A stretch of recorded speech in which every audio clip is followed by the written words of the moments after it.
Assalamualaikum warahmatullahi wabarakatuh.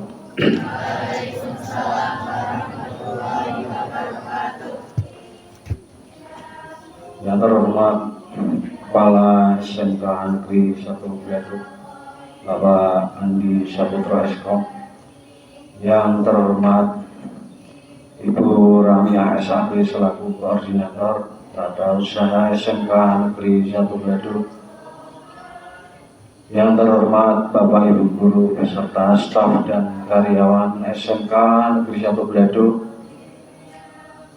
dan tak lupa siswa-siswi kelas 11 SMK Negeri 1 Bledug yang saya banggakan. Puji syukur kehadirat Allah Subhanahu wa Ta'ala yang telah memberikan kita nikmat. Salah satunya adalah nikmat sehat, sehingga kita bisa berkumpul di sini di pagi hari ini yang insya Allah tanpa kekurangan suatu apapun. Salawat serta salam tak lupa kita haturkan kepada junjungan kita Nabi Agung Muhammad SAW yang nantinya kita nantikan syafaatnya di yaumil akhir. Di pagi hari ini saya hanya ingin sedikit memberikan informasi atau gambaran tentang K3, utamanya yaitu di bidang industri. Mungkin kalian sudah tidak asing ya dengan istilah K3. Apa kira-kira Mas K3? Kesehatan dan keselamatan kerja. Lalu tujuannya apa? Kenapa di industri menerapkan yang namanya K3? Terus penerapannya seperti apa di industri? Jadi ketika nanti kalian di industri ya, yang terutama untuk yang nantinya bekerja di industri, kalian akan lebih mengenal yang namanya K3. K3 sendiri tujuannya untuk apa kira-kira Mas? K3 memberikan jaminan kesehatan dan keselamatan ketika kita bekerja. Maka jangan heran ketika kalian nanti masuk di industri, kalian akan lebih sering melihat tulisan safety first. Jadi mereka benar-benar mengutamakan yang namanya keselamatan. Lalu penerapannya seperti apa kira-kira di industri? Langkah-langkah apa yang diambil industri untuk menerapkan K3 tersebut? Sebenarnya secara garis besar ya, K3 itu meliputi 3 aspek Mas. Yang pertama yaitu mulai dari pekerja, yang kedua lingkungan, dan yang terakhir adalah alat dan bahan yang digunakan ketika bekerja. Mulai dari yang pertama yaitu pekerja. Banyak sekali upaya-upaya yang dilakukan di industri untuk menerapkan K3 di industri. Yang pertama ada dan wajib digunakan ketika bekerja yaitu APD atau biasa kita sebut sebagai alat pelindung diri. Mungkin di setiap industri APD-nya beda ya, hanya saja tujuannya sama, memberi keselamatan. Yang sering kita pakai ketika praktek misalnya rompi, helm, sarung tangan, sepatu safety ya, itu yang paling sering. Kenapa wajib memakai APD? Karena ketika kita bekerja, yang paling kontak langsung dengan kecelakaan yaitu seragam atau APD yang kita pakai. Lalu yang kedua, langkah yang diambil oleh industri untuk penerapan K3 yaitu pengecekan kesehatan terhadap pekerja secara berkala. Tujuannya ya sama, untuk memastikan bahwasanya bekerja dalam keadaan sehat dan aman. Lalu ada lagi pelatihan P3K. pertolongan pertama pada kecelakaan. Kita tahu ya, tidak semua lokasi atau industri itu dekat dengan rumah sakit atau puskesmas.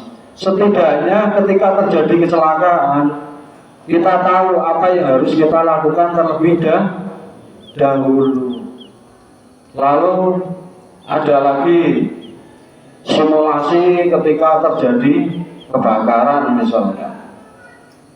Sering kita jumpai ya, bahwasanya gedung atau rumah lah ya, gedung, kita anggap gedung karena kita bicara industri ya, sering terjadi kebakaran. Jadi ketika kita sedang bekerja terjadi kebakaran, langkah apa atau tindakan apa yang harus kita ambil? Kita tahu karena kita sudah mengikuti simulasi. Itu dari aspek pekerja. Lalu yang kedua dari aspek lingkungan. Di SMK pun sama, kita menerapkan yang namanya 5R ya. Yang pertama apa? Ringkas. Ringkas yang dimaksud apa Mas? Ringkas yang dimaksud yaitu menyingkirkan alat dan bahan yang tidak dipakai ketika mau bekerja. Yang kedua, R yang kedua, resik. Resik itu artinya membersihkan kembali tempat kerja dan alat yang digunakan setelah bekerja. Yang R yang ketiga,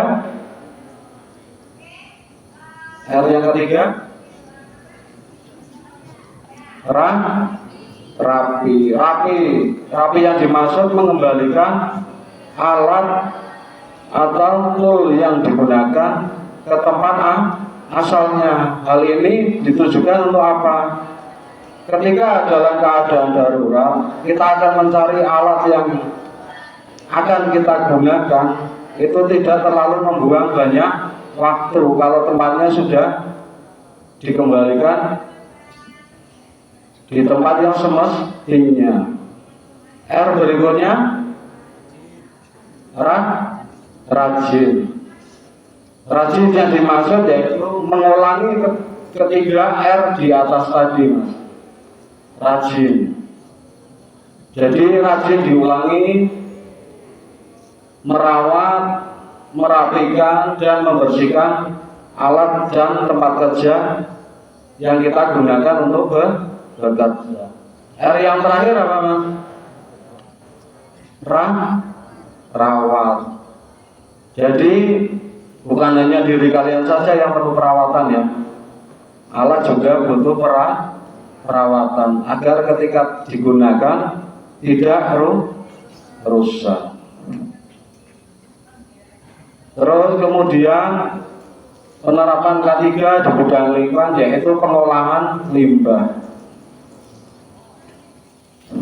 Suatu industri terutama yang bergerak di bidang produksi pasti menghasilkan limbah. Limbah ini menjadi perhatian utama ya di industri agar pengolahannya dilakukan secara baik biar tidak menjadi pencemaran lingkungan. Otomatis kalau lingkungan tercemar akan menimbulkan penyakit. Dan yang terakhir penerapannya yaitu di bidang alat dan bahan. Alat yang kita gunakan ketika bekerja harus dalam keadaan ready ya, siap pakai dan SNI Mas. Jangan ketika misalkan yang jurusan listrik ya lagi mau ngencengi baut, tahu-tahu obengnya slack misalkan, kan tidak lucu ya. Yang jurusan TKR mau ngencengi asroda misalkan, kunci pasnya slack, tidak lucu ya Mas ya. Gitu.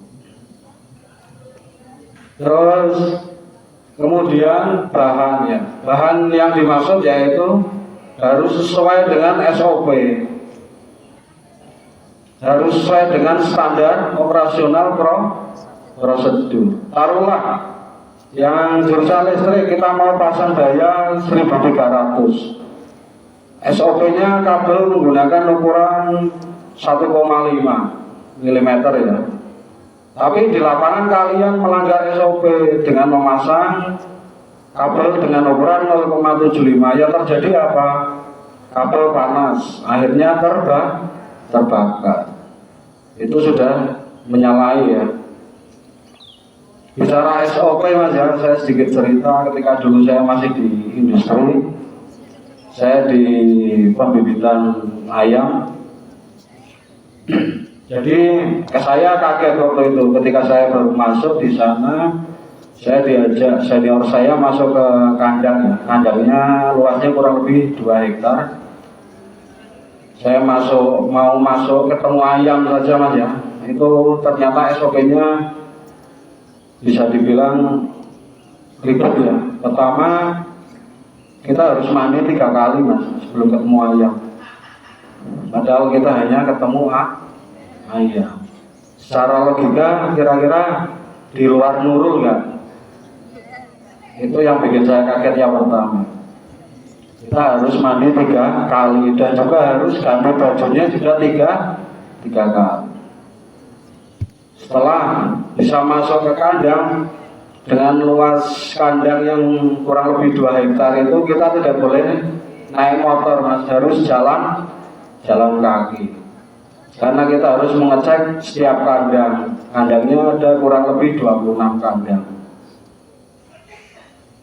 Dan ketika saya mau pulang, waktu itu rambut saya agak gondrong, saya masih ngingu ini ya, kumis dan jenggot. Saya dipanggil sama bapak-bapak, mas sini bentar mas.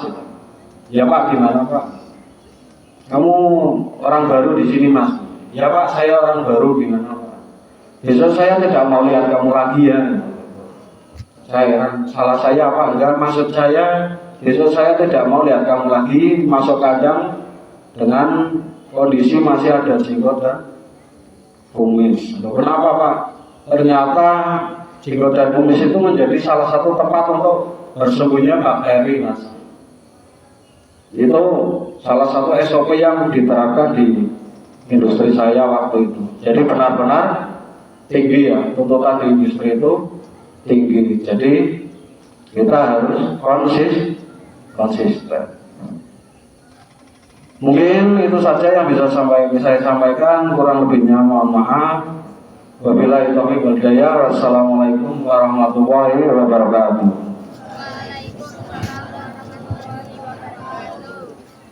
Latihan selesai. Siap.